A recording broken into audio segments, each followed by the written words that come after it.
everybody? Welcome back to The Beard and the Bald. I am Paul Shirey the Beard, joined by my crazy friend. Sent me this picture of his face all stretched on fire, Christopher Bumbury. Well, it was a hell of a weekend. What can I say? Chris has been working out and taking a lot of speed. Yep, and I was partying in the res this weekend. Do you know what that is? It's so basically the Native American reservations in Montreal, Kanawage. And I have a friend of mine who I work with. It was his 25th birthday, and his parents, I guess they have a lot of money. They rented out the whole Kanawage Marina. It was open bar, and it was pretty insane. Wow. It was quite the party. But you can't even get cabs or Ubers to pick you up out there. It doesn't pick up on the GPS. Like, it's totally like the middle of nowhere. They have like their own special. They have their own special like cabs and stuff that come to get you. Weird. You seem like you party a lot. Party or well, I mean, you do know, you get drunk every weekend? No, I wasn't even. I mean, I no, I wouldn't say drunk. I drink every weekend, but I don't get drunk every weekend. Okay. But no judgment. I was. Do you think I need AA? Probably not, but no, I drink every weekend, but I don't get drunk every weekend. In fact, I would say that I wasn't even drunk on Saturday night when I was at the res. I was partying in the res, but I wasn't like drunk. So, like, do they like light a bonfire and you guys dance around it and stuff? Is that? No, we had like an 80s metal band playing. It was kind of fun. Oh. There was an air guitar challenge. I'm sure you won that. Actually, you know what? It's funny enough. I was first runner up. The person who won it was like the guy's aunt, who I think had the family on her side, but I had the crowd. I think the only reason you lost is because you didn't have big hair to thrash in the air. Oh, if I did, it's the only thing that cost you. Yeah, I think so. I actually think so. Yeah, it's funny. I think you're pretty accurate. Oh shit. Well, I think I have tonsillitis. So yeah, you sound a bit like hoarse. Well, I don't know. I have some Vicks with me today to get through the podcast. But pretty positive it's tonsillitis at this point. There's not a whole lot you can do. You can get some antibiotics if it's bacterial, but if it's viral, there isn't shit you can do but ride it out. So you don't have any like big trips coming up there or anything until Comic-Con? I think you're probably VidCon. Okay for a while. VidCon, okay. But that's like in about a month. Was that video game convention or I don't even know what it is. You don't know what VidCon is? So VidCon is like basically it's like YouTube con essentially. It's where all the creators and it's pretty much anybody that makes YouTube videos and is a YouTube celebrity. It's kind of another world. And I'm bringing my son with me again because he's into that. He knows more than I do. When you go there, he is like. And we're actually going to do a video this year, like a reaction video. I'm just going to follow him around and just kind of film his reactions and do, ironically enough, a video for YouTube based on his reactions of that place because he's just more informed than me. Like he knows, like, I mean, there's a lot of stuff I know and there's stuff that I know that he doesn't. But in terms of the people, like the quote unquote, I say quote unquote celebrities, but the YouTube. I guess they are. I mean, I don't see them really as celebrities because to me they're not, that impressive. Yeah, they're nothing, but to him, they're everything. He's like, oh, that's so and so, and they all have like stupid fucking names, and he's like, that's blah blah blah blah blah, and I'm like, that's the divide though. That's the generational divide. How old is your son now? He's 10. God, a couple of years, probably a future JoBlo writer if everything is still at the site. He'd probably just do videos. Probably wouldn't. Yeah. I mean, just because that generation is all about the video. Yeah, it's true, right? That the kids these days, they don't do writing. The kids these days, they don't even know how to form a sentence. No, it's kind of true. So anyways, I have that coming up. So hopefully my tonsillitis will be gone by then. I have a month. I think you'll be all right. So, well, let's get into some news stuff. It's been a little bit. Chris has been so busy. So we've not been able to record, which is cool. It happens sometimes. I'm juggling lots of jobs. I've got 4 jobs. I'm just trying to juggle. You can quit the strip club. You can I quit know. that. I can't. The pole quits you. You don't quit the pole. And as long as I still have, As long as it's greased and you can hump it and spin around it. as long as I still got the moves, I got to keep doing it. I would throw money on the stage to see that. Yeah, you'd throw the thing is, it's painful being a stripper in Canada because it's loonies and toonies. So people throw them at the stage and it hurts when they hit you. It's not as nice as bills. And I mean, I only get loonies and toonies, so I mean, I'm not as as good, and not like my younger days when it used to be fives, Well, fives and 20s. My favorite night ever of going to strip clubs was in Montreal with you guys. Yeah. That was kind of eye-opening for this American. I haven't been to a strip club since that evening. Wow, that's Yeah. crazy. Yeah. I'm trying to think if I have. I'm pretty sure I have. Mhm. I know I have. Yeah, I have. I went with my girlfriend. I haven't, not since that night. And it was fucking. Anyways, that's a tale for another podcast. We're here to talk about movies, not my fucking weird strip club experience in Vegas. So anyways, lots of stuff has happened since then, even though we haven't recorded. But not enough that it's like, oh my God, the world's gonna burn down. It has been a quiet couple of weeks, but also, I mean, this is something we're going to talk about later, but a very underwhelming season in terms of movies and stuff. Very underwhelming. We really got to try and figure out what's going on because I really thought about it the other day, and I was like, well, let me look at the schedule. Mm-hmm. And I make the schedule. I mean, I don't make the schedule for the studios, but I update and keep the schedule maintained on JoBlo. And I was looking through it and I was like, fuck, did I forget? Did I forget something? Did I not update? And I looked through it like, I go through with a fine tooth comb, man. And the other thing too is like dates shift. So they shift so frequently. I don't think people realize that. Like, I don't think if you go on Box Office Mojo, they've stopped writing updates in the update column. They've actually stopped putting in the release date changes in there because they happen so often. You just have to it's so and it catches me all the time. I'll be looking, I'll be like, why the fuck? Like what happened? Like, did I fuck up? Did I forget something? And but here's the other thing is they'll change dates without even like doing any kind of press announcement. Yeah. Like it'll just shift. I'm like, what the fuck? So you really gotta be on top of that. But anyways, I was looking at the calendar and I was just like, man, this is it's just not looking so good. It is one of the worst seasons. I mean, I think also a lot of people are trying to get out of the way of Toy Story 4 because that's probably going to be a giant. I think people are hoping it's a giant. But next week has got to be one of the deadest weeks ever. I mean, you've got Annabelle, which I guess will do okay, but it's a third sequel to the series, and then you've got Yesterday, which I feel like is not going to do any business at all, especially the reviews aren't really good.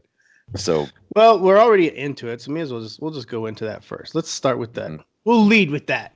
We want to make most use of your time, anyways. I mean, so this week you saw. So this week we saw a pretty like decent schedule of releases. Like a big one. You had Men in Black International. You had Shaft, and then you had some smaller releases. You had The Dead Don't Die, Murder Mystery on Netflix, Late Night. American Woman and Late Night. Like that's a pretty healthy amount of new release movies, and every single one of them flopped or underperformed.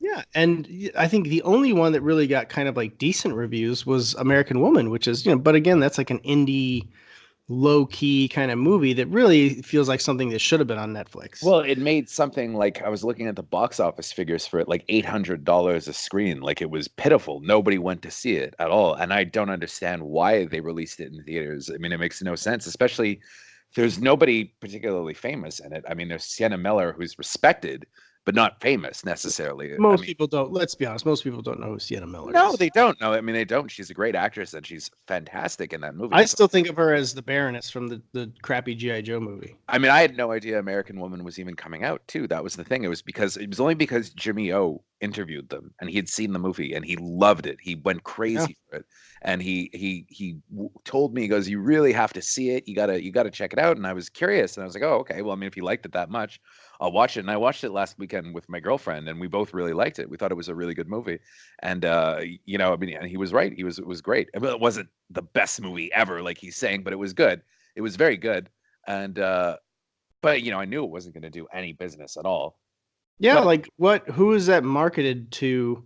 And we can complain and be like, the all that is, these big epic fucking spectacle No, movies in no, the there's summer not. season, but There's it's no like, variety.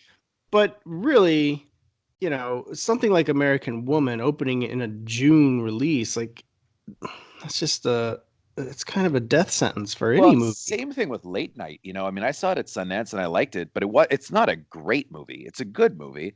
It's not a great movie.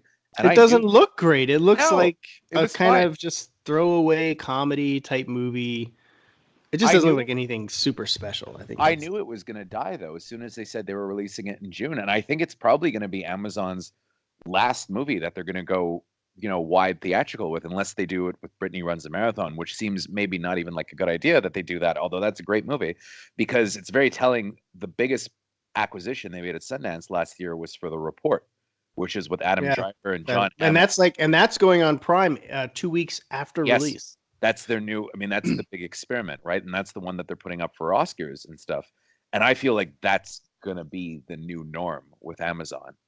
They'll have a 2 week window or maybe a little longer, but that's gonna be all it is. And I'm sure that Late Night will turn up on Amazon Prime before long. And I think that's also a reason that a lot of people won't go see it, because they hear Amazon Prime, they're releasing it themselves and like, well, whatever, I'll catch it on Amazon in a couple of months. If you've already got the subscription, what's the point of going to see it unless it's something you Yeah. really can't miss in theaters? And it's not a Exactly. can't miss movie. It's a fine movie to watch on streaming. It's entertaining. It's no Booksmart. I mean, Booksmart was really good. And that was the one that I would, urge people to go see. But also, then there was The Dead Don't Die. And The Dead Don't Die, I mean, it was Kaylin reviewed it at Overlook, and I remember reading her review when she wrote it. I was like 2 on 10, and I remember just thinking, well, she probably just doesn't understand Jim Jarmusch's stuff, and I probably feel differently, so I'll go see it and see it. And it was garbage. I mean, she was to be fair, she was right. She was totally right. It's a terrible movie. It's just not clever. It's not funny. You'd think it's unbelievable that they could waste Adam Driver All and that talent, like Bill Murray and tons of Tilda names. Swinton. I mean, it was just ridiculous, and this guy Jarmusch is very hit and miss. He always has been, but like didn't know what he was doing. Like, it was God, the longest 2 hours. I don't know if it deserved a 2 on 10, but it was pretty bad. Um, Yeah. but I mean, the biggest story though, the big story is the two big releases this weekend both tanked, and I think that's the big problem that we've been having this summer though is these, and it's been happening all year actually, these kind of underwhelming sequels. The first sign of trouble I would say was probably the Lego Movie 2, severely underperforming compared to the original. I think it opened with something like 30% of what the original movie had. Yeah, You it know, did not do well. yeah, and it was franchise fatigue. But then Secret Life of Pets 2, that was a big surprise because I think a lot of people thought that was going to do very well. Didn't do very well at all, less than 50%. And then this weekend, Men in Black International, which was a movie I think people thought was going to do well, tanked. I mean, it made under 30 million. I mean, that's a tank for a big studio movie. Yeah.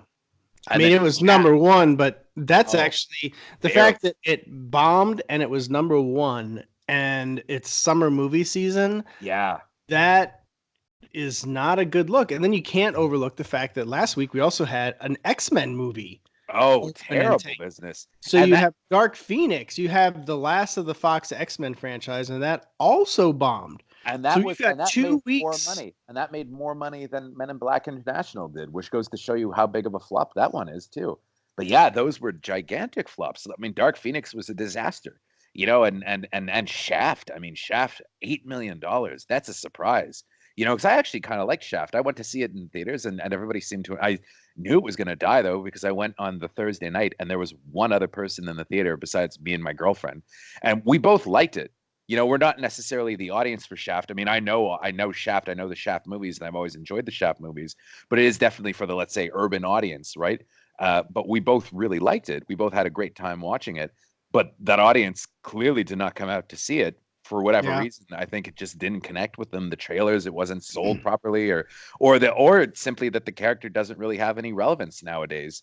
Um, and it's Well, and I think I think that connects also to Godzilla, yeah, which is also not doing well. And I loved it. I mean, yeah, I it's a good absolutely movie. loved it. I And the think it's the audiences seem best to kaiju like it movie. too. They Audiences, do, but people, I think one thing is like that maybe America just needs to accept is that the U.S. audience doesn't really love Godzilla. No. You know what I'm No, saying? not. But even in Like Asia, I it do, but underperformed, like, but but it underperformed in Asia as well. And yeah, the last Godzilla did really good business, I think, for considering how bad of a movie it was. But I think that's another thing, though. I think that Godzilla being such a terrible movie really, really poisoned the well for the sequel. And I think that the same thing happened with Dark Phoenix. I think that X-Men Apocalypse was bad enough that they really had to win back the audience with Dark Phoenix. And however they were marketing it and all the bad buzz that came out of it just didn't do the job, and people really don't like it. I mean, it's funny. I thought it was perfectly fine. And it's not great, but it was okay. But the reviews have been terrible, and the cinema score was awful. Did you ever end up seeing it? no, I I still mean, might. the So fact like, that you haven't gone to see it though, and you're such a comic book movie fan, yeah. really goes to show you how badly this went, though. How badly the marketing for the film went. Here's the thing. Like when I look at these things, and this is what I've felt since the beginning, since Singer started with the X-Men, and it's been my common complaint is that the X-Men movies have never felt as big, as bold, and as weird as they should be, as they are in the comics. I've read X-Men comics my whole life, and they've never tapped into the broad, big world that is the X-Men that goes, beyond space, like with all these different, like X-Men being in MCU's hands is probably the best possible scenario at this point because they'll finally get the love that they need. Yeah. Presumably, of course. But it always felt like they small scaled the X-Men. And Dark Phoenix it just looks like that, And I don't want a small, intimate story.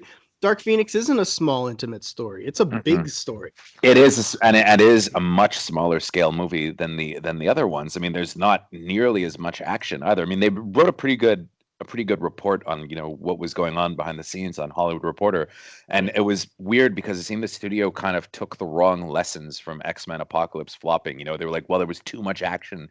We need to make it smaller scale and more character based, and it's like it's not really. And What I'm one of the wanted, few that doesn't hate Apocalypse. I don't think it's great, but I don't hate it. I didn't hate it either. I don't hate any. Quite a bit hate it that I liked about it. In fact, too. probably the lessons that they took and changed was the stuff that I actually liked about Apocalypse.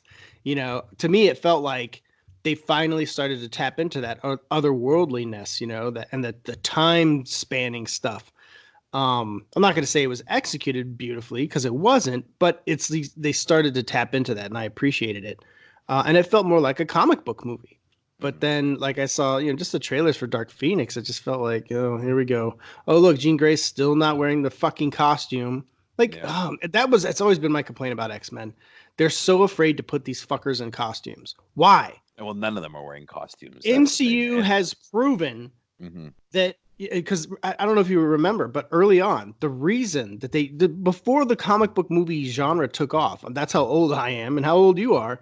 I don't know if you remember, but studio executives used to say the costumes don't work on film. That was their excuse for not doing superhero movies. I can't give you the exact quote or source from it, but I remember reading it. It's like in Premiere or something. And they were like, well, we can't really do those because they just look silly in those costumes and we just can't film them. Those days are over. That's been disproven. You know what I'm saying? So the fact that like Jean Grey isn't wearing her fucking Dark Phoenix green and gold or red and gold costume with the Phoenix emblem, like why the fuck not? Like I would be so much more inclined to go see that movie if that were the case. Put Cyclops in his costume. Like the end of Apocalypse left me with hope. I was like, you see them all in their costumes in the Danger Room. I was like, finally, they look like X-Men. And then I saw the trailers and everything for Dark Phoenix, and I'm like, oh. So then they just backtracked. I remember, funny enough, reading a story in Premiere as well about Daredevil when they were making the first Daredevil movie. That the original choice for Matt Murdock was Edward Norton, and he was pretty much on board for the whole thing, and he was going to do it. But his big reason why he left was he just couldn't get in the costume. I just can't see myself wearing a costume like that on screen. I think I'll look ridiculous. And that was it, and that was why it kind of went bad. And then they tried to change the costume up for the movie by making it more contemporary with leather and stuff like that. Yeah, it didn't really work. Biker suit. Yeah, and it didn't work as well, right? And they took off the mask as much as they could, and they really did try to go low key on costumes for a while. But people love the costumes and they love them in comic book movies, and yeah, and they've nobody thought that proven to make them. Yeah, nobody they've made them functional. Nobody thought Captain America's costume was going to work. And yeah, it'd be like too silly or goofy, but it's like no. It can work. And the other thing too, what you just said, to piggyback on that, they used to always in the early comic book movies find a way to get them out of the costume, out of the mask, to show the star's face. Yeah. And it was just like they did everything they could to avoid that it was a comic. It's like they were embarrassed. Yeah. Like I remember the Thomas Jane Punisher movie. They did everything they could to get him out of the skull. Mm-hmm. And I'm just like, the one thing, if any of these fuckers ever read a Punisher comic, the one thing that is always a constant is that skull. If the Punisher doesn't have a shirt, he finds fucking grease or paint and he puts or blood and he puts the skull on his chest. Like he literally does not ever not have the skull. And that is like one of the lessons. I was just like, oh Christ. Like these guys just don't want this to be a comic. They don't want to acknowledge that they're making a comic book movie. Even the Dolph Lundgren Punisher movie, I mean, he didn't have the costume, and you think he would have learned the lesson from that the first way, because then it just becomes a generic action movie. Exactly. It's funny though, getting back to what we were talking about though. I mean, Men in Black International, I went to see it and it was dull, man. I was shocked at how dull it was. I thought the trailers made it look like it was at least going to be kind of fun, and Tessa Thompson and Hemsworth were great together in Thor Ragnarok, but I mean, boy, did they ever need Taika Waititi though to do the movie? Yeah. With F. Gary Gray, a guy who clearly has no feel for that kind of material, they are left high and dry. I mean, neither one of them is good in the movie. Hemsworth is just doing shtick at this point. He's basically playing Thor again. I'm the handsome guy, look at me. And then Tessa Thompson, I mean, she's trying, but I don't think she's necessarily a light actress either. I think she's more drama, and it was just weird seeing her in that kind of role without like really strong direction. It feels like she just doesn't really kind of come across in that world, and she's supposed to be, a little bit naive in the film, and that didn't really work either. And she doesn't seem like a naive person. And the universe just, I think that was one of those things also they were trying to see, does this universe work if we strip away Tommy Lee Jones and Will Smith? And boy, the answer sure is no. Yeah. I mean, if Aladdin proves anything, it's that a mediocre movie could still be very successful if the IP is good and you have, a guy like Will Smith. I mean, Will Smith, for what it is still a huge star and people are going to see it. Well, and that's been the argument too, is like, do stars still carry movies? And I think absolutely. I think there's less of them. Yes, Tom Cruise. I think Tom Cruise can sell a movie, but even Tom Cruise, there's times where he's not doing so well. Has to be the right movie. Same exactly, the right IP, just as you said, the right IP and the right star can carry a film. Tom Cruise in American Made, not so much. Tom Cruise in Mission Impossible, fucking sold. Well, even American Made, it still made $50 million though, which, for a Tom Cruise movie isn't a lot of money, but for anybody else that had starred in that movie, for a movie about a drug dealing pilot, and there are no good guys in it, that was a successful movie, I would say. But not that good. Well, I think it's a great movie. But you like Shaft. And I did like Shaft. Considered seeing Shaft. So this was my dilemma. So yesterday was Father's Day, right? My kid likes to go to the movies, but doesn't like it as much as I do. And I was gonna make him go and do a movie marathon day, right? And I was looking at what was out. Yeah. And I was like, I just know in my bones, just my instincts. I'm like, that I was not going to like Men in Black International a lot. I knew there's a chance that I could enjoy it. I don't even think I wasn't going to love it. To be honest, I don't think you'll enjoy it. Shaft was the same way. I was like, I might laugh a little bit and have some fun, but in the end, I'll forget it. And I was like, if I'm going to go to the movies, I'd rather just go see Endgame and John Wick 3 again. You'll have fun with Shaft, but Shaft is also another movie. Like, let's be honest, it could wait for Netflix, and it's a Netflix co-production. It's going on. I mean, on my Netflix account, there's already a page for Shaft, for the new Shaft. And it's not streaming yet, but I mean, it's going to turn up there pretty soon, probably. So there's not really a point in going. Yeah. So I mean, that was it, and I wanted to go see Endgame again, but the thing is, Endgame is 3 hours, and it kind of took a big chunk out of the day if I did that, and I would have happily seen John Wick 3 again. That was a fucking great ride. And the John Wick movies have served to get better. Again, you have an A-list star with great IP, box office hit. But with this other stuff that came out this week, even Sam Jackson as Shaft, like, the old version was like, oh, it was fine, the John Singleton film. It was never a huge hit, though. It did okay. No, it wasn't a huge hit, and I wasn't like, oh, I can't wait to see another one. I was just like, oh, okay. Not enough. It was also 20 years ago. 20 years ago, though, and Men in Black. You know, it was one of those things. I'm sure on paper it looked like a hit, but neither of those two really are stars, though. I mean, you know, they you know, people want them to be stars, I think, but they're not really. You know, you don't go see a Chris Hemsworth movie. You go see a Thor movie. Yep. Yeah, you know, true. It's just not. It just he's not a star. I don't think he's not. He doesn't. I went and saw 12 Strong, which was a military film, and excuse me, and it was fine. It wasn't great, and it wasn't him that sold me. It was just the military aspect because it was based on true events, and I was interested in supporting that and seeing it. But in the end, it's a forgettable movie. I don't ever need to see it again. And Chris Hemsworth was fine in it, but it wasn't like some kind of crazy heroic turn for him as an actor. It was fine. I mean, he's had a whole bunch of flops, though. Tons of movies have tanked, and it's just, these people aren't really stars, unless, there are very few stars left, like real stars that you could really hang a movie on them.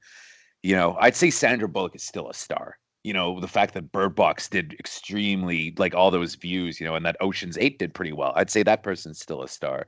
I'd say Will Smith is still a star. I'd say that Tom Cruise is still a star. But it's it's more rarefied company these days. Yeah, it is rarefied, and I think where like people will go see them in anything they do. I really don't think there's anybody really even like that anymore. No, well, yeah, I think it is for some people, but it's a niche group. Oh, it is. Well, I mean, I think people are more prone to see a Marvel movie rather than see a Chris Hemsworth movie or even a Brie Larson movie. Nobody's watching her fucking Unicorn Store movie, but they'll go see Captain Marvel because you literally got Marvel twice in the fucking title. Yeah, it's the IP that's important, right? It's getting to the point now that Disney is almost like Disney itself is just an IP, and people will go see any Disney movie. But then again, even Dumbo didn't do very well. Nutcracker tanked, so that's not even really true. So the question that I asked in the agenda that I put together was like, is this the worst summer in a long time? And yeah, they all kind of tend to blend together a little bit, but just looking forward. So Toy Story 4 looks like it's probably going to be a slam dunk good movie. I kind of think that as much. I can't imagine not enjoying it. I saw the first 20 minutes at CinemaCon earlier this year, and it's like, of course. I mean, I don't see how you couldn't like it. Child's Play sounds like it's horrible. I have not heard a single good thing about Child's Play. I saw Anna this morning, and I'm actually not allowed to. I just got slapped with a review embargo until Thursday night at 7 p.m. So that goes to tell you. Well, this doesn't go up till Thursday anyway, so you could certainly say whatever you want. Yeah. Oh, it's whatever. It's just Luc Besson trying to make back money for Valerian. So basically, what he's done. What he's done is he's made a cheap action movie that is basically Atomic Blonde and Red Sparrow and Femme Nikita put into a blender. It takes place in 1990, and it's Sasha Luss, who's fucking gorgeous. She's really hot, but can't act at all, and has no personality. So she looks convincing in the action scenes. If that's actually very sexy. She's like 90 pounds though, but she's very sexy. But the movie is just not good. I mean, it's fun at times. Like there's some fun parts about it, and the action's not as plentiful either. There's like about 2 or 3 good action scenes because I think that's all they really had the money for. Oh, and the action scenes are done like Atomic Blonde and John Wick. So he's tried to do like a lower budget action movie by melding up all those influences, and it's serviceable. It's okay, but it's not going to be a hit. She's not. Who knows who Sasha Luss is though? She's a model, and she's not, this great actor. She's fine. And sadly, Luc Besson is not selling. He kind of peaked with Leon and fucking Fifth Element, and I can't think of anything else he's done that was good. The one thing he wrote a bunch of shit that's like kind of the same stuff that somebody else directed, and it's like, but it's all kind of the same shit. And that rip off other movies. I mean, he's he'll always rip off somebody else too. Like, I mean, Lockout was such a rip off of Escape Room. Oh yeah. And he got sued and he lost. He really will rip people off shamelessly at times, and that includes himself. The one thing that was good though about Anna was that it has a score by Eric Serra. Oh yeah, Sarah's back on that, and that was kind of cool because it sounded like a Luc Besson movie, but it's not. It's whatever. It's a very disposable movie. So we also have the week after next week we have Yesterday and Annabelle. Annabelle will probably be okay. I've heard Yesterday is not good. some people kind of like it, but I've heard it's not very good. I mean, it looks enticing, but it's very one note, Yeah. ironically enough. Well, apparently it doesn't Story-wise. the whole universe thing doesn't really work. I mean, it's a world where there's no Beatles, yet Coldplay still exists. How is that even possible? Yeah, because of their influence. Yeah, or Oasis. Oasis still exists apparently in this world. One of the Oasis guys makes a cameo. And I'm sorry, without the Beatles, there would be no Oasis. Not even close. Yeah. Midsummer will probably be a really cool horror movie, but I don't think it's going to make $100 million. I mean, it could, but I don't really see it happening like that. Well, they're trying to piggyback on Jordan Peele's praise of it, which is smart. Yeah. Probably the next big hit, I think, will probably be Spider-Man Far From Home. I've heard Stuber is really good, and the fact that Stuber is screening this week in Montreal, almost a month before it opens, goes to show you that it must be a good movie. But will it make a bunch of money? Who knows? But I've heard that it's really funny. It could very easily, I think, if anything, Stuber could be one of those, dark horse kind of come out of nowhere hits. I think it has that potential, but will it? I don't know. Crawl looks fun. Basically Jaws with alligators during a hurricane, but I don't know. I like Alexandra Aja, but I don't think many people are really give a shit. And then you have The Lion King, which that'll be huge, I'm sure. And it feels like if you look at the calendar, you see there's nothing else opening that day that I have on the calendar. Who wants to open next to Lion King? Not smart. They do have Once Upon a Time in Hollywood opening, though. I mean, that's right, and that just changed to July 26th, which I have to adjust on the calendar. So you have Once Upon a Time, Lion King, and Spider-Man for July. But that's not much. That's kind of, and what is, let me go back here. July 4th is basically Spider-Man. Yeah. I mean, I think Spider-Man will do great, but then in August there's a couple others. There's Hobbs and Shaw, and we'll see how that does. But then that's it though for the summer. Really, there's nothing else that's coming out that's going to be probably successful. Well, and there's Nightingale, which I do want to see. I like that a but lot. I don't think many people. That's not going to be a huge summer hit. I don't think there'll be another hit movie if I'm looking at the schedule after Hobbs and Shaw. I think that's it. I think The Kitchen could do okay, but I don't think it's going to be a hit. The Art of Racing in the Rain maybe could do the faith-based audiences might go see it. No, I really don't think there's going to be anything else that's going to be particularly successful for the rest of the summer. I'm going to be honest with you. I think August is a terrible month. There's nothing in August. I think Hobbs and Shaw is going to make money. I think Dora could go either way, but if I was a betting man, I bet it's going to flop. Midsummer, I think it'd probably do decent business just based on word of mouth. Kitchen, nobody's going to go see that. Nobody's going to go see Art of Racing in the Rain. I don't know. The parents are going to take their kids to see Angry Birds too, but who knows? Good Boys, I don't think is going to do well. 47 Meters Down, probably not. Where'd you go, Bernadette? Flop. Informer, nobody's going to care. Brittany Runs a Marathon, maybe a few people. I think it could do kind of art house business, like a decent sized art house release, but it's not going to be a huge grosser. No, none of these. By the Light, I really liked. I mean, that one to me is the only question mark that could potentially catch on, like a Crazy Rich Asians, but they'd have to market the shit out of it, and they haven't started yet. And that is, they should have been started. They should have started by now. There should already be word of mouth campaign screenings happening for that movie. Yeah, Angel is not. I don't think anybody cares about anymore. I mean, I'll go see it, but I don't think that it's going to. Which one? Angel Has Fallen. Oh, yeah. Is that this? I don't have that down for summer. Yeah. August 23rd. Nope. See, that's another shifting date. I'll have to go through this calendar again today. I'm already seeing some changes that I'm like, wait a minute. That's not quickly running out of time, so we should probably just get to a couple of the other things while we're still here. Chris has to go. I will. Don't worry. I'll catch up anything that we don't get. Okay, that's good.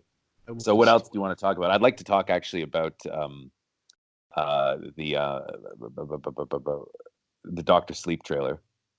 Okay, let's talk about it. Because I'm curious about it. I was looking it up, and it does look like it's more of a sequel to Kubrick's The Shining than the book was, how it was a sequel to Stephen King's The Shining. But then I'm looking at the cast list, and it seems that Halloran is still alive in this one. So then he's or is he? Well, yeah, maybe not, but I mean, I feel like he is. But it's.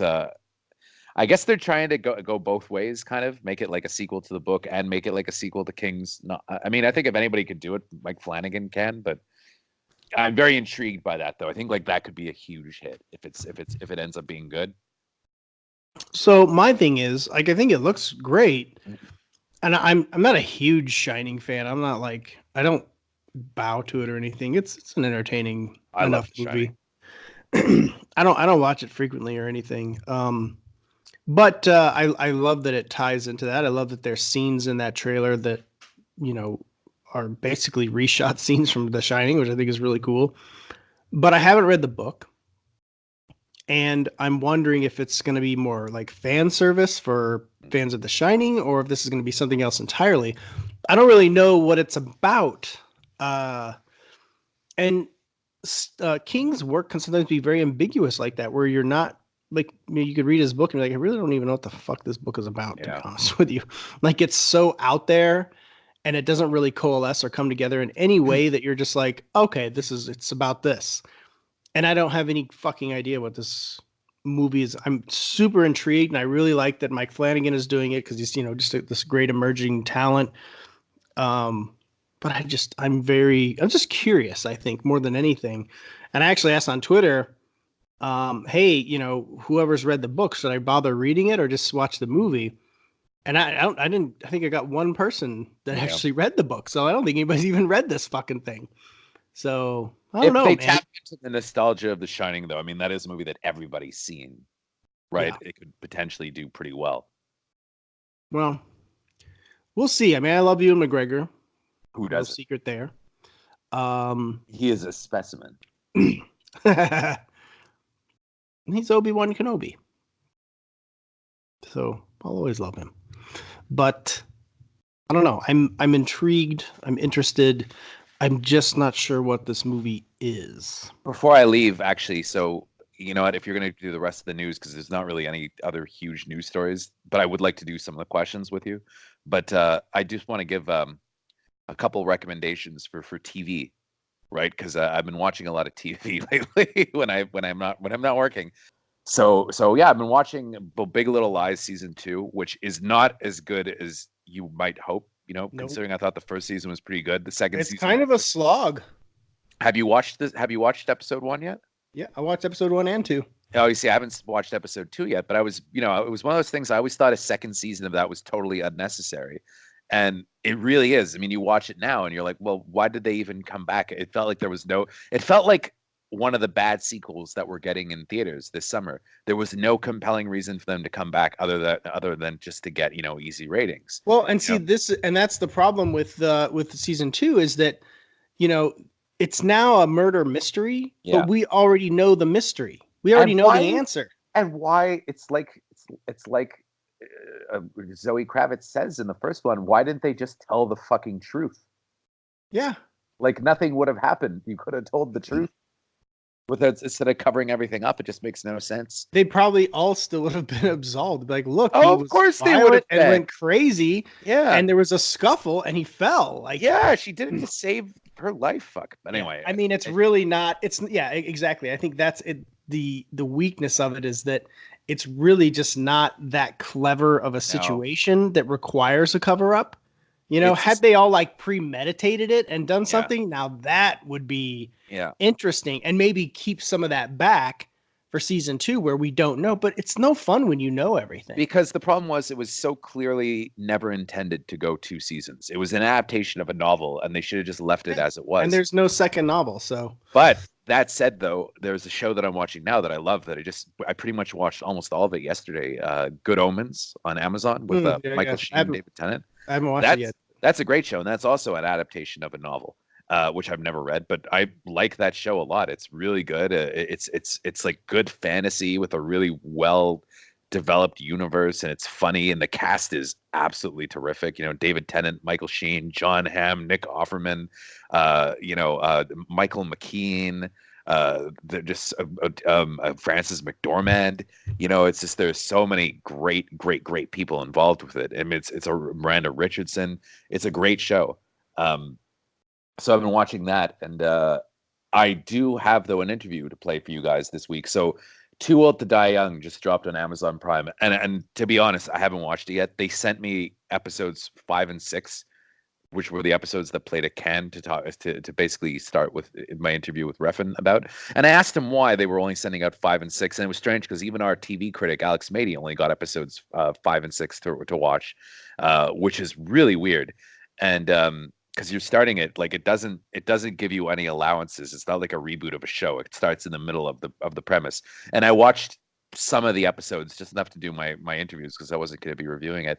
And it is a really cool looking show. It's definitely Nick Refn. It's like an 11-hour Nick Refn movie. Each episode is about an hour and a half long. So it's very clearly like his opus, right? And if you like him, this is the kind of thing to watch. But it's not Drive Nick Refn. It's Only God Forgives Neon Demon Nick Refn. But I mean, I think I'm definitely going to go back and watch the show. I haven't done it yet, but the interview I have ready for you guys, if you guys would like to hear it. It's my little chat with Nick Refn about the show, about the weird releasing pattern, about what it's like to do a streaming show. Great. Okay. Wow. So I got a look at your show, and I mean I love your work, so I kind of loved it. The only thing is I have to ask you just to start things off, and I'm sure that people have bugged you with this question, but when I got the screener, it was for episode 4 and 5. So why start at episode 4 and 5? Because I wanted to introduce you to the heart of the show. Yeah. And because the overall, and I call it a movie because it's a one-off, so I decided to make a movie, and it happened to be 13 hours. Yeah. So it's almost like if you went into a bookstore and you took down a book and you were considering buying it, you're not going to read the first 4 pages. You're going to drop into the middle, probably, and 10 pages, and then decide if you want the book or not. Like an excerpt, like they used to publish in journals and stuff. And most important of all, it's how my kids view entertainment. Really? They'll hear about something, and then they'll drop in at some point, check it out, and decide if they want to see it. That's interesting you say, because I was also reading an interview with you where you said that you can really kind of watch the show in any order. Do you mean that? Do you mean that people could just kind of pick it up at any point and still kind of get what the show is trying to do? Yeah, because it's like a puzzle. Yeah. Each piece is its own identity, and if you stick around for the 13 hours, it has a larger image. But you don't have to. Mm-hmm. So one of the things that's kind of cool is it's your first. I'm not sure exactly if this is your first time doing something like this long form, but if you take the Pusher movies and you put them together, I'm pretty sure that Too Old to Die Young probably runs longer than the Pusher movies together. So is it your first time telling a story on like this broad of a canvas? Oh yeah, I mean the Pusher films combined will probably give you 5 hours. Yeah. This is 13, but it's interesting you mentioned the Pusher trilogy, because the Pusher trilogy was basically the foundation for me wanting to do it again, but this time on streaming, Yeah. So rather doing like 10 movies, I decided to do it as a streaming outlet instead, because, it's my kids' canvas. And I wanted to go to that canvas and work within it. So the idea of just doing long form narrative, the freedom you had on streaming compared to the theatrical experience was just more exciting to me. No, definitely. I mean, do you find, because I find most of the really interesting directors these days are doing streaming. I mean, I could see that the world had changed when David Lynch did Twin Peaks, the Return, and it was amazing, and it was also completely liberated and not really within any constraints. Did you feel inspired by something like that? Do you watch streaming shows yourself? I don't really watch a lot because I got 2 kids and a wife, and there's only so many hours in the day now. But I certainly, what I've seen sometimes, I enjoy. I watch a lot of things on YouTube, actually. Oh, really? I just click around. Mostly I watch political things. Oh, okay. That's interesting. I mean, and also you've worked with Amazon before, though, right? On Neon Demon. I don't know. Did they produce it for you, or did they just pick it up? No, Amazon was the domestic distributor in Neon Demon. So when I was over here promoting the movie, the head of the studio was wanting to know what I wanted to do next, and so I had this idea to do this show, and he was like, "Okay, we'll do it." So it was the deal was made in one night, basically. And did you have to be like within any constraints, or did they just let you kind of go at it and do whatever you wanted to do? Well, not necessarily whatever you wanted to do, but to kind of, you know, pursue anything you wanted to pursue. They were like, I had complete freedom. Nice. I mean, it's one of those things, though. It seems like it's rare. Did you find that it would be that you had more freedom in doing the show than you necessarily might have doing a movie? No, because I've always, insisted on complete creative and financial autonomy on how to spend the money and also what to do with it. Doing this was just not just for 6 weeks, but for 10 months. Yeah. So it was like painting for 10 months. One of the things that was kind of cool, too, though, when you were doing it, I was following you on Instagram and on social media, and you were always posting images from the set. And I can't really remember another production that was as transparent, right? Where we kind of knew where you were at the whole time that you were doing it. Was that something that you were consciously trying to do to let kind of the fan base feel included in a way? Yeah, I mean, I think I wanted to do this, Facebook live stream from set every day, as well as our social channels, like Instagram and Twitter, to always have a currency and a kind of a sense of nowness, that in a way creativity is no longer a peak into, there's no longer a veil behind it. It's almost like, in the old days, you can go see the masters, cut their sculptures out of stone. If you were to sit there all day, you could watch the actual piece by piece being created. And so I thought the idea that creativity now is like almost like an installation, that the idea that you could log on online anywhere you were in the world and you can see something being created in its purity is a form of installation. Yeah. I mean, it's kind of true, though. I mean, and also, do you find that, films and streaming, because you said that it's like a 12-hour film, right, or a 13-hour film. Do you find that 13-hour movie. Yeah. Do you find that line has really been blurred? Do you find that like they're not absolutely. Really? Yeah.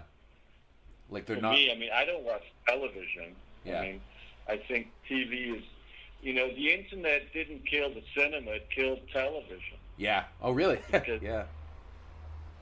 Cinemas will always be here. I mean, the cinematic experience is like going to a play or a concert. It's a choice to experience something with other people in a form of cathedral kind of way. That's not going to go away. Some of them may need to rethink their strategies or the way you experience it. But what's really, gone away is traditional television. And what's now alive is this new invention called streaming. Are you frustrated by the fact, though, that people may not? Well, I mean, people won't see this theatrically. They did at Cannes, and when I was reading the reviews, a lot of people were saying that it really felt like it belonged on the big screen, like it was shot the way a theatrical film was shot. Do you find it frustrating that your big compositions and the way that it looks are only going to be seen at home, maybe even by some people on phones or tablets? Is that a frustrating thing, or do you not really care? Well, no, I encourage it because the show is designed to be seen on an iPhone or in the largest screen of the world, like Cannes. Yeah. You can no longer create for only one outlet and expect to survive. Yeah. What's much more interesting is creating for all outlets and making sure that whoever and how they want to experience it, it's the ultimate way to do so. It was interesting, too, about the casting I wanted to ask you about. Miles Teller wouldn't necessarily be the person that I would think of to play the lead in this, but then watching him in it, I hesitate to think of anybody else, and it felt almost like a reinvention in the same way that maybe Ryan Gosling was reinvented in Drive and Only God Forgives.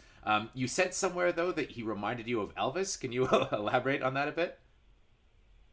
Well, when we met in LA to talk about the project, and we were just chit chatting, the back of my mind was just like going at the speed of light, repeating to myself, I can't believe that he looks like Elvis Presley. I thought that would be the coolest thing in the entire world, to make this project with Elvis Presley, which in a way is the most iconic post-war American iconography. I mean, yeah, I could see it, watching the show. He does kind of, he has the hair almost, and the dark looks a little bit. Yeah, the attitude, and then he could sing like John Wayne. So I got Elvis and John Wayne in one guy. I mean, how doesn't get any better?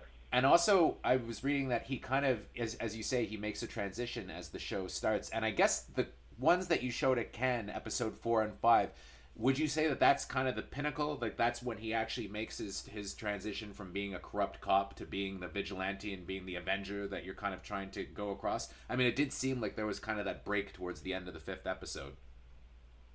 Yes. So that is something that's a conscious decision. Maybe another reason why you would say that 4 and 5, would you say they're kind of the ideal, not necessarily the ideal sample to take if you wanted to know the show was for you or not? Yeah, it's like if you're singing the old time, you would put excerpts. It's like, why start episode 1 and then you have another, 11 and a half hours to go before you can do an assessment? Let's just get to the point, baby. I also, I'm the entertainer. I also love John Hawkes in it, and John Hawkes is also another one of those kind of atypical pieces of casting. I wouldn't necessarily think of him to play this kind of badass modern day samurai character, but now having seen him on the show, I couldn't imagine anybody else. It reminded me a bit of Albert Brooks in Drive, who's not the guy I would have chosen to play, the badass gangster, but then you watch him and it's like, oh shit, he was actually perfect. So how did you end up casting John Hawkes? Because I love him in it. I thought he was amazing. Well, the Vigo part was one of the harder characters to kind of cast. He was written in many different ways, so I decided to do the opposite, which is to meet actors that I like and then cater the role to that person. Mm-hmm. And I met with John Hawkes, and I right away, was like, would you like to do it? And he said yes, and then we designed the character to him.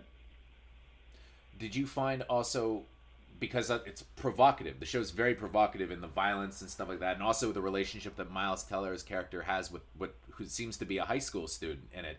Do you expect any pushback, or do you think that's actually a good thing because it sparks some conversation? Do you when it's something as provocative, do you think that people tend to see that as negative when maybe it's not necessarily negative? The only true success is polarization. Yeah.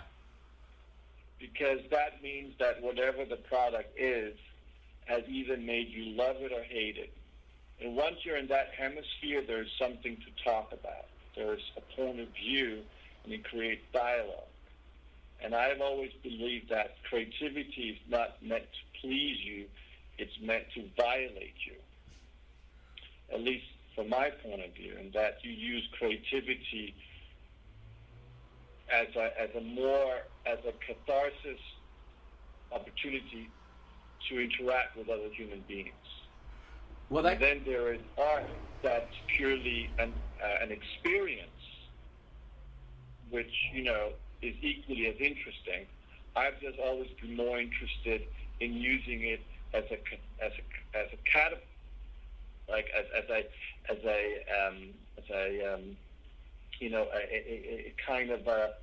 a virus that makes humans interact, And in order to interact, you need to have different opinions, or else there's nothing to talk about. You showed a clip in the pilot, not in the pilot, sorry, in episode 4 of Night Tide, Curtis Harrington's Night Tide, and it's interesting because I'm not the first one to notice this, but it's also streaming on your official site, on your streaming site. I just wanted to ask you about that, because that seems like another interesting kind of vehicle where you're kind of taking these movies, not necessarily, you're excavating them in a way, stuff that's been forgotten and stuff that's been unavailable. Can you talk to me a little bit about that and what your future plans are for the site? Do you see it as something that might grow, or is it going to stay at like the same level that it's at now? And are you going to continue with it? Oh no, it's actually growing very, very fast, faster than I had expected. Because a lot of people like it. Yeah, all my interest is moving in that. That's kind of my Odyssey project now, in a way. What that's leading toward, because Bienzo VUR began as an experiment. Yeah. 3 years ago, where it was like I had this idea to do some kind of outlet of creativity that would have a manifest of being accessible globally to anyone, anywhere, with free of charge. So the idea of monetization the old way was going to be obsolete because there was going to be a new form of currency created. And so that was the beginning of that experiment. It took 2 years to kind of build it and design it to then, we've only been live for 8 months. Mm-hmm. And in those 8 months, the speed of it has gone so fast now that we've also done a French edition of it. And we'll be going on into multiple languages, like Spanish and German and French and Italian. No, sorry, we have French, but German, Italian, Spanish, Japanese, and then Chinese. Just opens up the opportunity, and also, that I made this show, 2.5 years ago, this movie, Tool to Die Young. And if I was to make it today, what new opportunities could I suddenly take advantage of to continue to, figure out a way where, politically, the idea of you direct to the audience. Well, in that vein, your next projects or whatever they are, do you find that it's streaming is kind of the thing that you're kind of interested in nowadays, or would you probably pretty much go back and forth between that and film, or was this just a one-off? No, it's now part of the evolution. I mean, I'll do another movie probably next year. Yeah. Just because now I want to go back and do a movie, and so nothing is the only thing. I think it's always trying to figure out a new avenue of creativity and how to take advantage of it. So you can never repeat yourself. You always have to do something new. With streaming going the way it's going, though, do you think that there's a limited window in which you might be able to make something like Tool to Die Young? Because there's all these new services that are starting, like Disney Plus and all that, and it does feel like it's kind of, now we're in an exciting time, right? It's almost like the Wild West. Do you think that there's always going to be these kinds of opportunities? Well, eventually, because there will always be a desire for it. Yeah.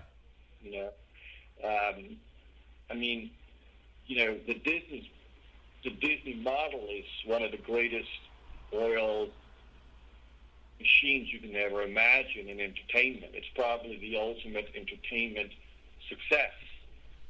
And this was something I believe Walt Disney had 100 years ago. Yeah. So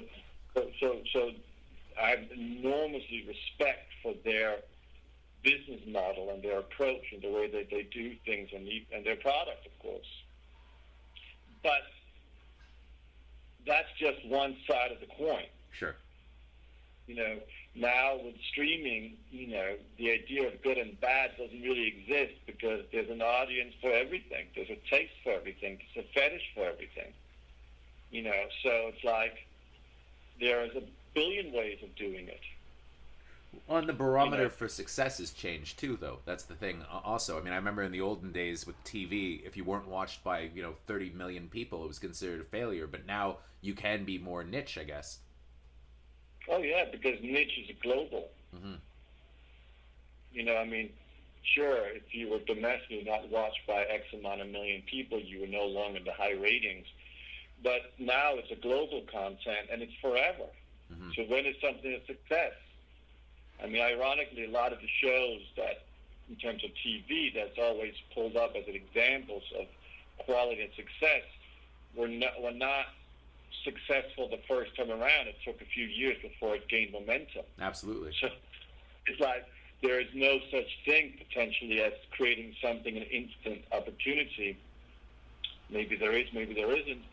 But you always need to invent it, and then you need to see how it responds.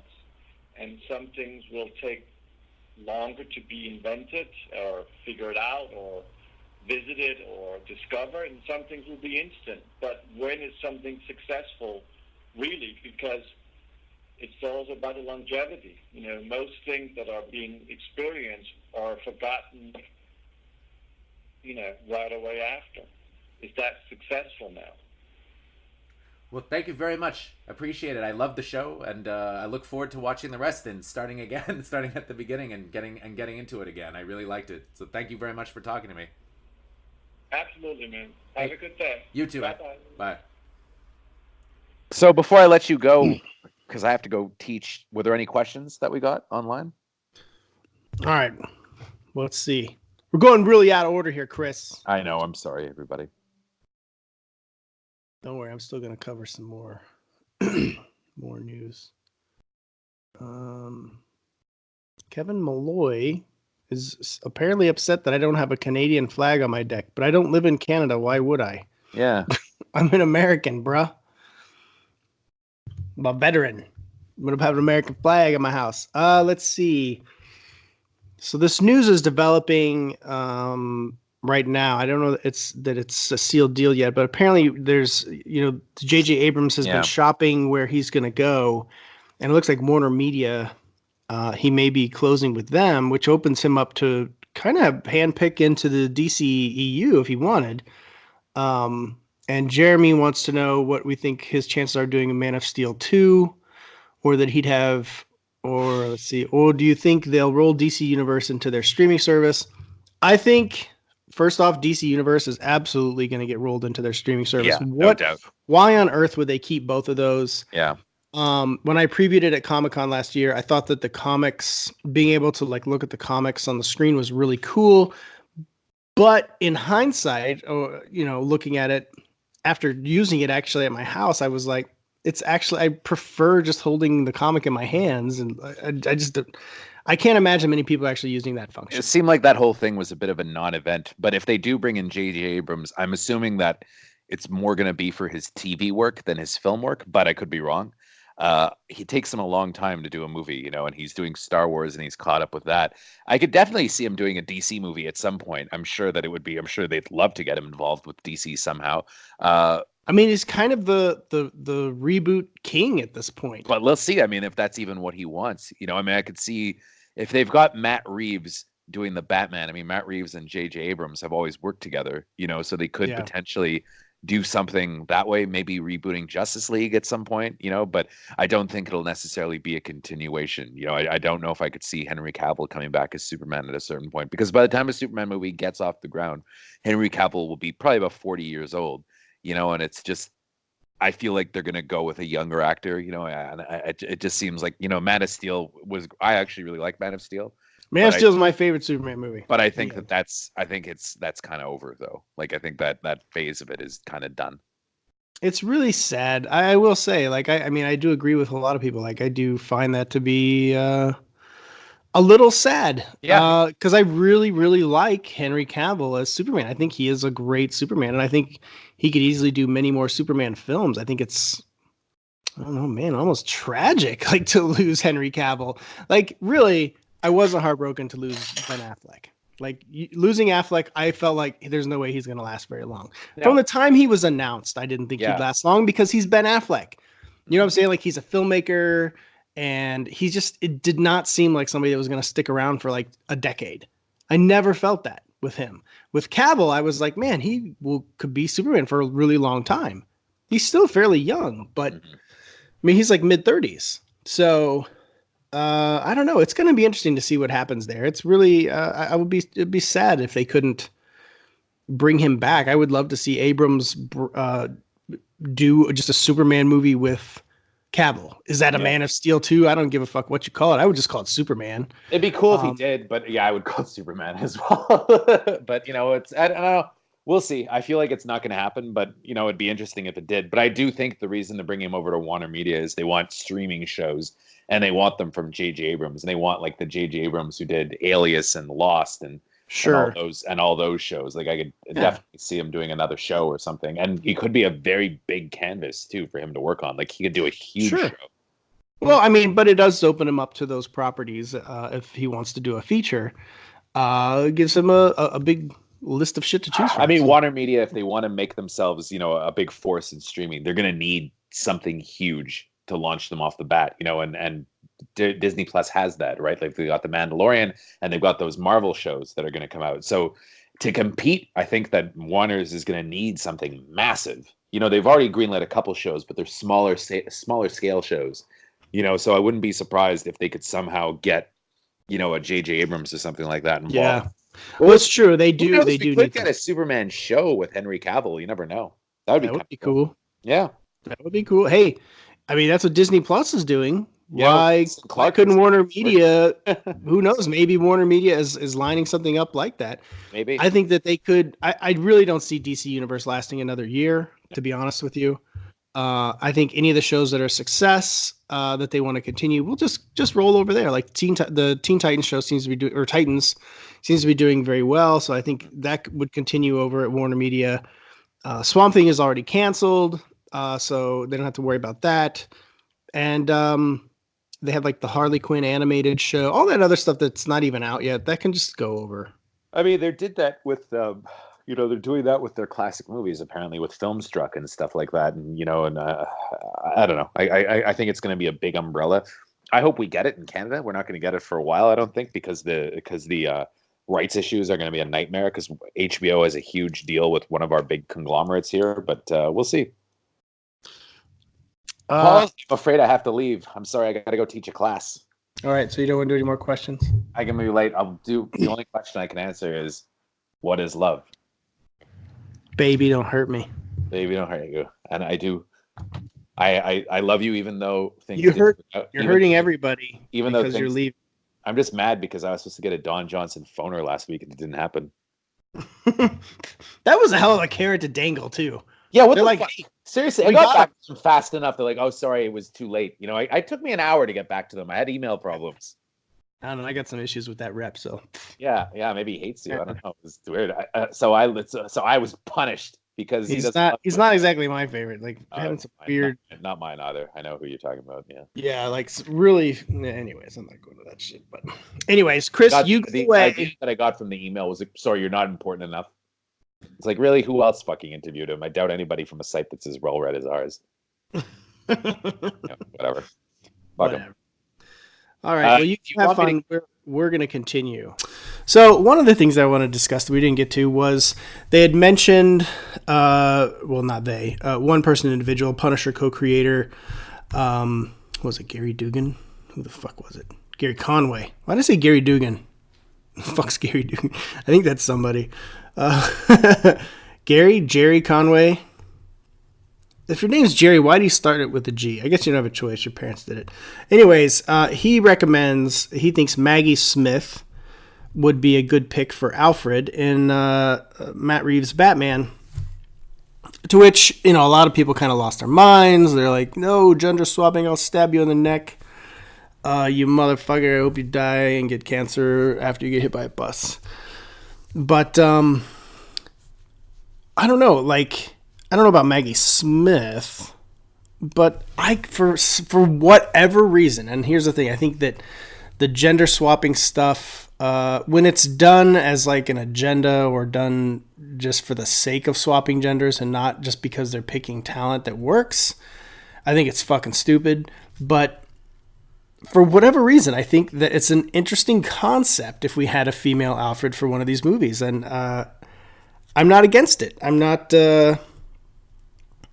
vehemently against this one. I think that it could very well work if you get the right person. And I think it would be an interesting dynamic, whereas you've had Alfred Pennyworth has been kind of like this father figure. Why not have like a mother figure, I mean, Alfred does all the same stuff that you would align a female doing regardless, making meals, taking care of his clothes, his wardrobe, all that other shit, basically being his maid. But he also supplies help in other ways. There's no reason that you couldn't have a female character do that. I think it would be interesting. So, I don't know. I'm not against it. I kind of feel like they'll still go with, a male Alfred, but I don't think it's a terrible idea. I think I've heard way worse gender swap ideas that are usually just, again, agenda-driven ideas and not for any real plausible reason. So I don't know. I'm okay with that if they did that, as long as you get the right talent. And there's quite a few actresses I think they could pull that off. The other thing, another news item that I thought was very fucking cool is that Love, Death, and Robots, the animated show on Netflix, has been renewed for a second season. And that makes me fucking happy. If you haven't seen season 1 of Love, Death, and Robots, you should just pause the podcast now and go watch all of it. It is so fucking addictive and amazing. I absolutely love it. I've revisited it twice now. It's just so much fun. It's, if you liked Animatrix, if you're looking for like a reason to watch it, then it's very Animatrix, or reason not to, if that's the case. It's very cool. I love the animation. I love that it's an anthology type series and there's all these different stories and they do truly all involve love, death, and robots. So anyways, it's really just so good. Like, I want to hang on to all the good things. Please make the good things, especially after such a shitty fucking summer of movies. Like, even though that's a year away, but I don't give a fuck. So anyways, Love, Death, and Robots, season 2. Awesome news. In other news, it's been apparently confirmed by Sigourney herself that Sigourney Weaver will be returning for Jason Reitman's Ghostbusters movie for next year, and has seemingly confirmed that she's going to be working with the old crew as well, including Bill Murray and Dan Aykroyd. Her exact quote from an interview in Parade was, "It's going to be crazy working with the guys again." So, I mean, that's cool. Dana Barrett coming back. I wonder if she'll come back as Zool. Probably not. Also, just to catch you up, we also have Carrie Coon is going to be in the film, as well as Finn Wolfhard and McKenna Grace. So, I'm not quite sure what the story is for this, although Jason Reitman has said that, and this was his idea, and this was via, I believe, an interview in Cinema Blend, said that the origins of this new installment were thus. He said, and I quote, "We wanted to make a love letter to the original movie. And this is a story that I did not expect to be making a new Ghostbusters movie. I thought I was going to be this indie dude who made Sundance movies. And then this character came to me. She was a 12-year-old girl. I didn't know who she was or why she popped into my head, but I saw her with a proton pack in her hand. And I wrote this story. This story began to form over many years, actually. It started with a girl, and all of a sudden it was a family. And eventually I knew this movie that I needed to make, that I needed to write." He goes on to say, let's see here, just going over the news article. He also said the main focus will be on the new family, and says, quote, "It's a new movie. It's really about a new set of characters. It takes place in a new place, a new location. These characters are amazing. I can't wait to introduce you to them. They are a family. This is what I'll say. You don't know their connection to the original characters, and they don't know their connection yet either." So, seems like there's going to be some kind of reveal. That could be cool. I don't know. We'll see what happens. I grew up with the 84 Ghostbusters, and I liked Ghostbusters too, and I still do. It's obviously not as good as the original, but it's still fun. It's got the Vigo! But, I don't know. I'm kind of torn on Ghostbusters. Do we really need another Ghostbusters movie? I mean, ask yourself, are you really that excited for a Ghostbusters movie, or are you just piggybacking on the nostalgia of seeing those guys together again? But, like Bill Murray was always complaining that, hey, nobody wants to see a bunch of old fat guys in fucking these suits running around. Maybe he has a point. Do you? Do I? I don't know. I mean, none of y'all went and saw fucking Dead Don't Die this past weekend. So you ain't clamoring for Bill Murray movies, or are you just clamoring for a Bill Murray movie where he's in a fucking brown jumpsuit with a proton pack? I don't know, but and I guess that goes back to what Chris and I were talking about earlier, is that the right star with the right IP is a hit, whereas the right star with, no IP or some fucking shit that nobody really cares about, not so much. So I don't know. Maybe Ghostbusters is what we need from these stars, and maybe this is the right cast for it. They tried it with the 2016 movie, which honestly I didn't hate. I just didn't. It was just so forgettable. It was just like, it's fine. I didn't hate it. It didn't offend me per se, but I did feel like the gender swapping with that movie was intentionally a gimmick, and it felt like a gimmick. You can't find diversity by not being diverse. It's not inclusive when it's not inclusive. So there's that. Anyways. So we'll see what happens, man. I gotta be honest. I'm very, very intrigued by what Reitman is going to do with this movie. Who knows? Maybe we will discover, he says he wanted to be like the Sundance indie guy, and he's done that. Maybe we'll discover, that he's got the chops for big budget fare. We'll see. Let's see. What else do I want to cover here? Oh, the 3 from Hell trailer. So I love House of a Thousand Corpses. It is what's the right word for it? It's kind of just like a perfectly depressing downer of a horror movie that's every bit still as intriguing as hell. I keep saying the same words. I'm sorry. Intriguing, interested, whatever. It's good words. I really, really love House of a Thousand Corpses, though.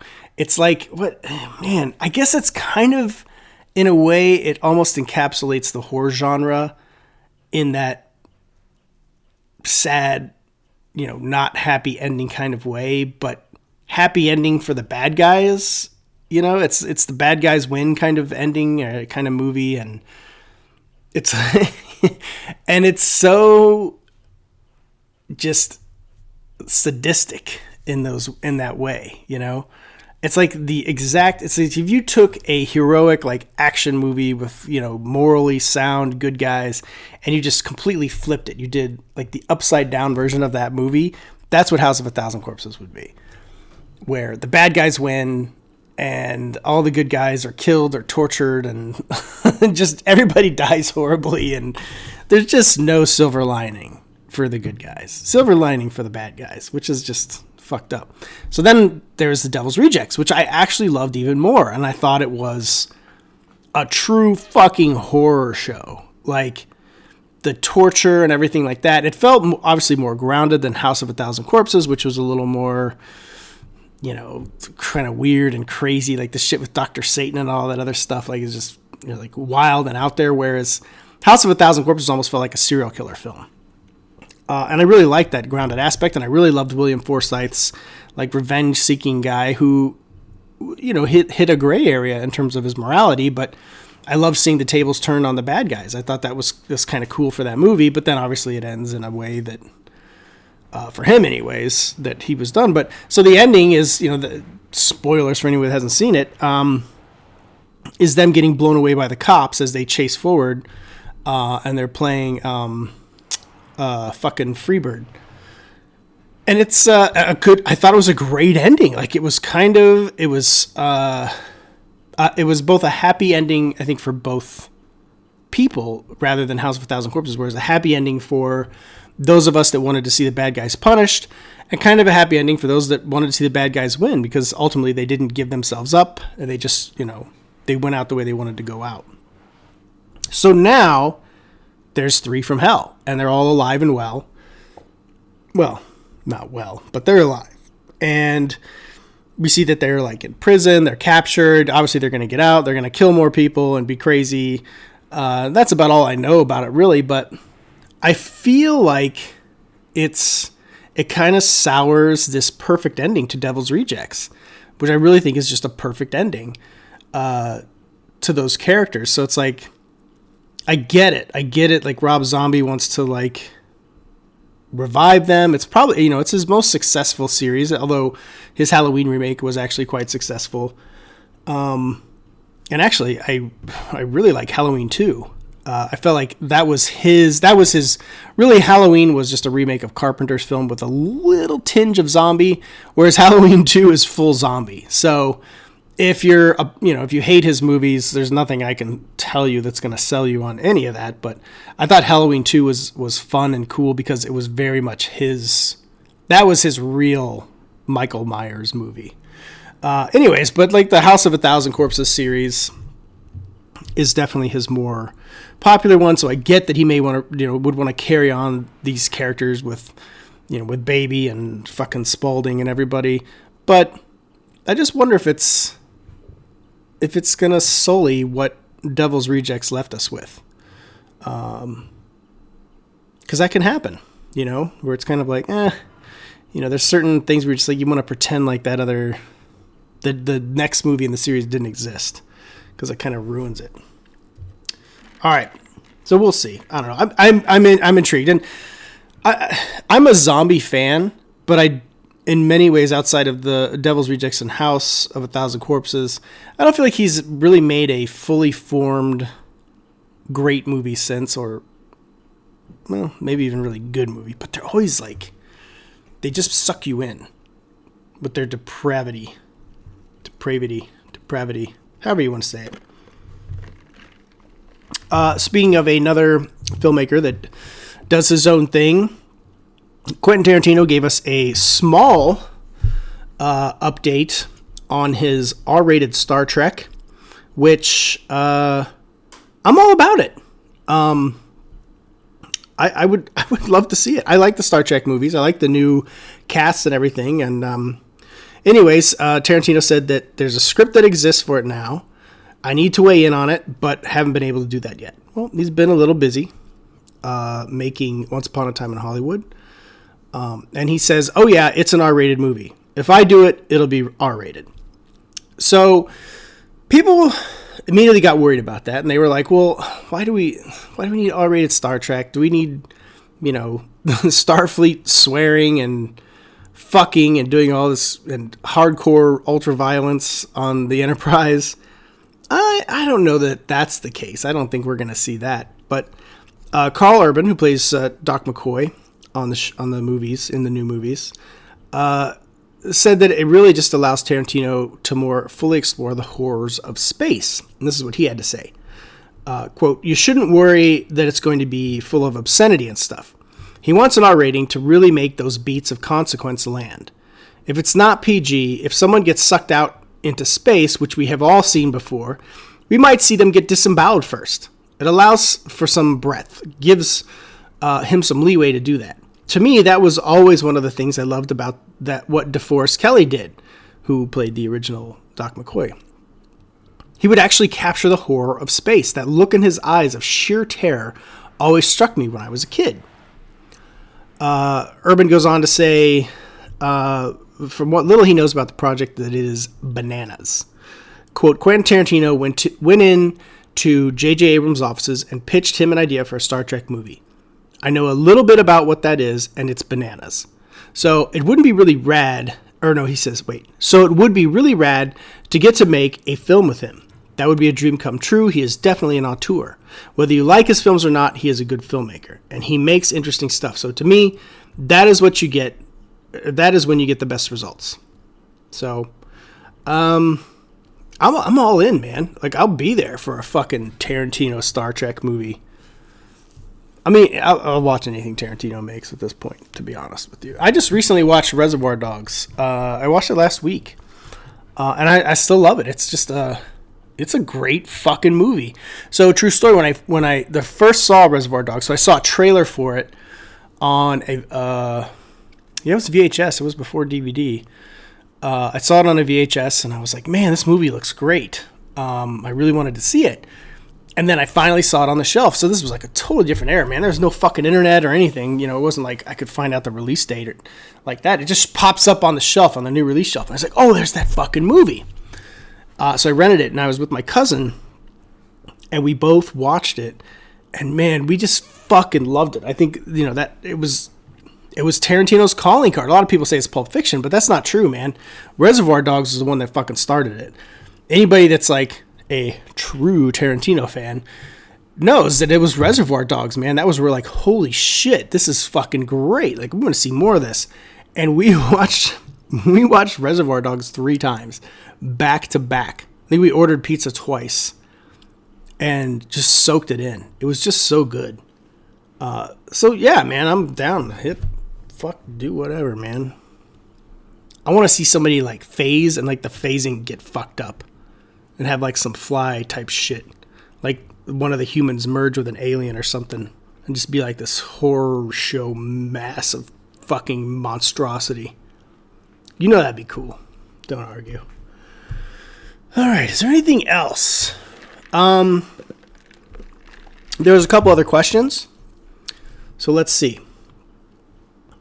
I'm scrolling through Twitter looking here. People complaining about the Game of Thrones ending still. Come on.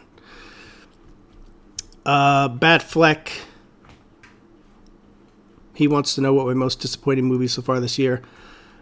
I would say Glass.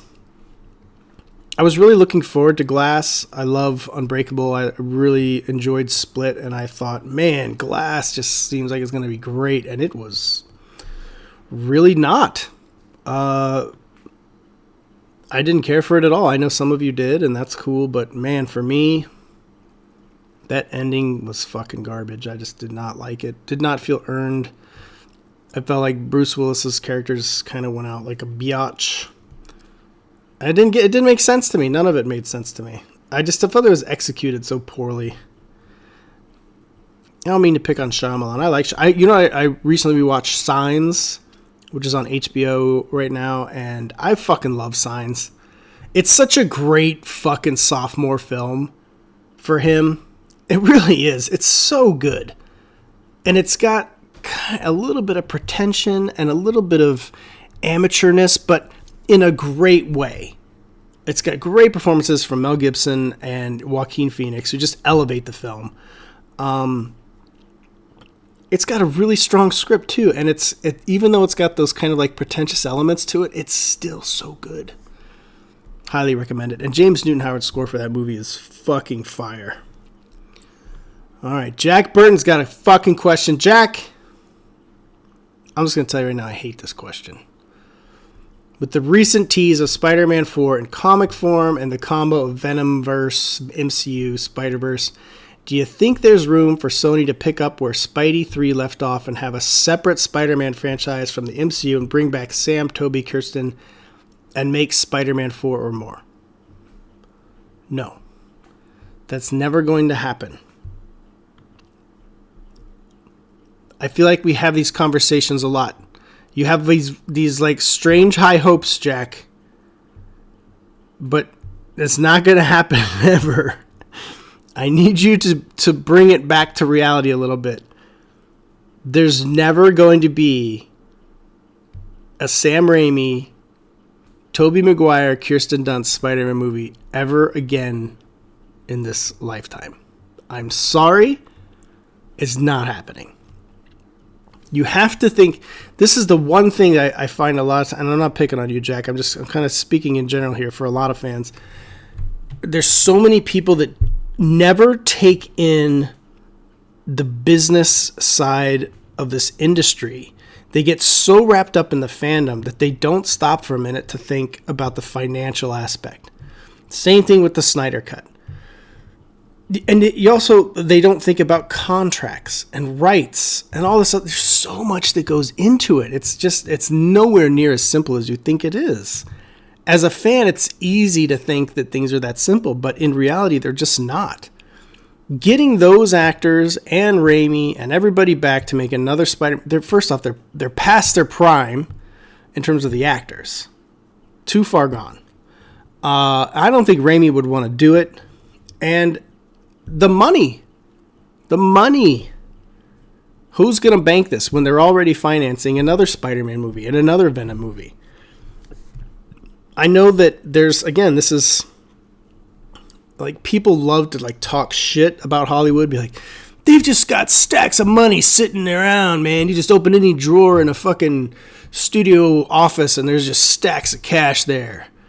That's not reality. Like, they don't have that much. I mean, they have a lot, don't get me wrong, but it's not just sitting around to make just whatever the fuck you want. You know, you got to make it. You got to sign deals, contracts, just every aspect of pre-production and production. It's exhausting. And especially for a comic book movie. Like, that's not realistic. You guys have got to look at that stuff. Again, same thing with the Snyder Cut. Even if he has a fully finished fucking cut, which he doesn't, Warner Brothers would still have to market it. They'd still have to put some kind of money into it. And then they'd have to figure out, okay, what does this do to our IP as it is now? They're obviously moving very, very far away from the Zack Snyder DC films, like it or not. I don't particularly like it. Again, as we were talking about Man of Steel earlier, it's my favorite Superman movie ever. But that is the direction they're headed. So what does that do for them to release the Snyder Cut? Nothing. Not going to happen. Not for a long time. Unless Snyder just leaks it. I don't know why he doesn't just leak it. Fuck it. Or just like pay somebody to like hack him. Just like do whatever he has to do to have it like leaked to the point where he's absolved in some way, where there's like nothing he could do. But even then, you still run the risk of being sued, and it's a risk. It's a risk to leak. It really is. Ryan Reynolds and Tim Miller took that risk with Deadpool, and it paid off. But it's always a risk, man, to do some shit like that. But hey, fucking Snyder leaked it, I'd watch it. I don't think he's gonna make that much of a difference. The difference that everybody thinks is gonna make, I don't think so. Not that fucking Joss Whedon made a masterpiece or anything, because he sure as fuck didn't. God, what a mess that whole production is. It's just best that we're moving on from that. I know some of you are clinging to it like it's your life bread, but you really shouldn't. Just need to let it go. If it comes back to you, then it was meant to be. If not, then it wasn't. You're welcome. Let's see. I think that's it. Is that all the fucking questions you guys got? I guess we deserve it because we didn't do a show last week. But it's not my fault. It's Chris's fault. We just had mad scheduling problems. You think it would be easy, just two fucking blokes trying to record at a couple hours. You could fit that in, but man, sometimes it's a little crazier. So, well, that is all the questions. Thank you guys for joining us. Sorry we're late this week. Or basically, we just missed a fucking week, so we suck. Chris sucks. It's his fault. But we are back. Hopefully, we'll be back for next week. So go check out our poorly mismanaged and poorly updated Instagram page, and just give us a follow. I promise we'll get our shit together and post more. Oh man, I almost forgot. So I have 4K 13 hours to give away. I think I was supposed to give it away last week, but because we didn't record, it didn't quite happen. So I'll see if the rep is still going to send a copy. But guess what? If he doesn't, I have a copy, brand new, and I will give up my copy. That's how dedicated I am to this giveaway.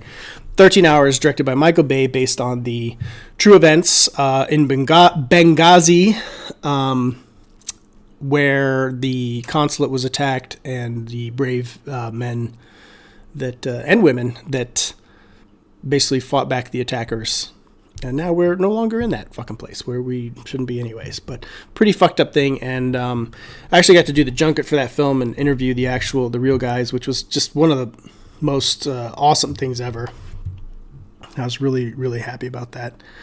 And so anyways, yeah, we have a 4K copy. So Michael Bay plus 4K, you can't go wrong there, no matter what you think. Pretty great. So I'm going to have the details of the giveaway on the Instagram page. So if you go to the Instagram page, give us a follow, and I don't know, I'll figure out something. But give us a follow and type in, let me see here, Bayhem.